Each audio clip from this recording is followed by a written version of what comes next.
এই যে গাড়ি আলিয়া ভাবে গাড়ি, কোন জায়গায় পুলিশ প্রশাসন নাই, সেনাবাহিনীও নেই।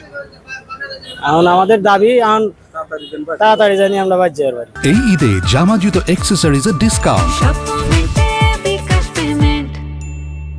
ভাই আমরা কালকে গাড়িতে উঠছি, কালকে 5টার সময় ভাই, এখন পর্যন্ত আমরা যমুনা সেতু পার হতে পারিনি। তো বাড়িতে যাবো কখন ভাই? যেখানে যাওয়ার কথা ভোরবেলা পৌঁছার কথা ছিল, আরো 10-12 ঘন্টা লাগবে। আমি সারা রাস্তা আসছি, সারা দিনে জ্যাম, সারা রাতে জ্যাম, কোনো জায়গায় পুলিশ নাই, কোনো জায়গায় সেনাবাহিনী নাই, প্রশাসনের কোনো লোকে নাই। গাড়িটা যাবে কিভাবে, রাস্তাটা ক্লিয়ার হবে কিভাবে বুঝতে পারতেছি না ভাই। প্রশাসন কই? সবাই নিয়ে ঘুমাইছে মনে হয় এখন। এরকম করে যাতায়াত করলে তো মনে করেন যে পুরো দিন যাবো, আবার রাত্রে অর্ধেক সময় যাইতেও পারে। এই গাড়ি চলে 10 মিনিট চলে আবার বন্ধ হয়ে থাকে, প্রায় আধা ঘন্টা 1 ঘন্টা এরকম বন্ধ হয়ে থাকে।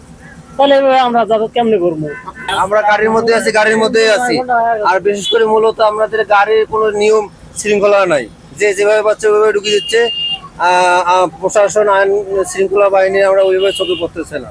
রাত 12টার থেকে এ বন্ধ, খাওয়া দাওয়া করি নেই, কিছু না। ক্লিয়ার হতে পারতেছি না, এই হলো অবস্থা। এই টাঙ্গাইল সড়কে কতক্ষণ ধরে টাঙ্গাইল আছে প্রায় ভোর 4টার থেকে এখন কয়টা বাজে? ভোর 4টার থেকে টাঙ্গাইল নাম কি আপনার?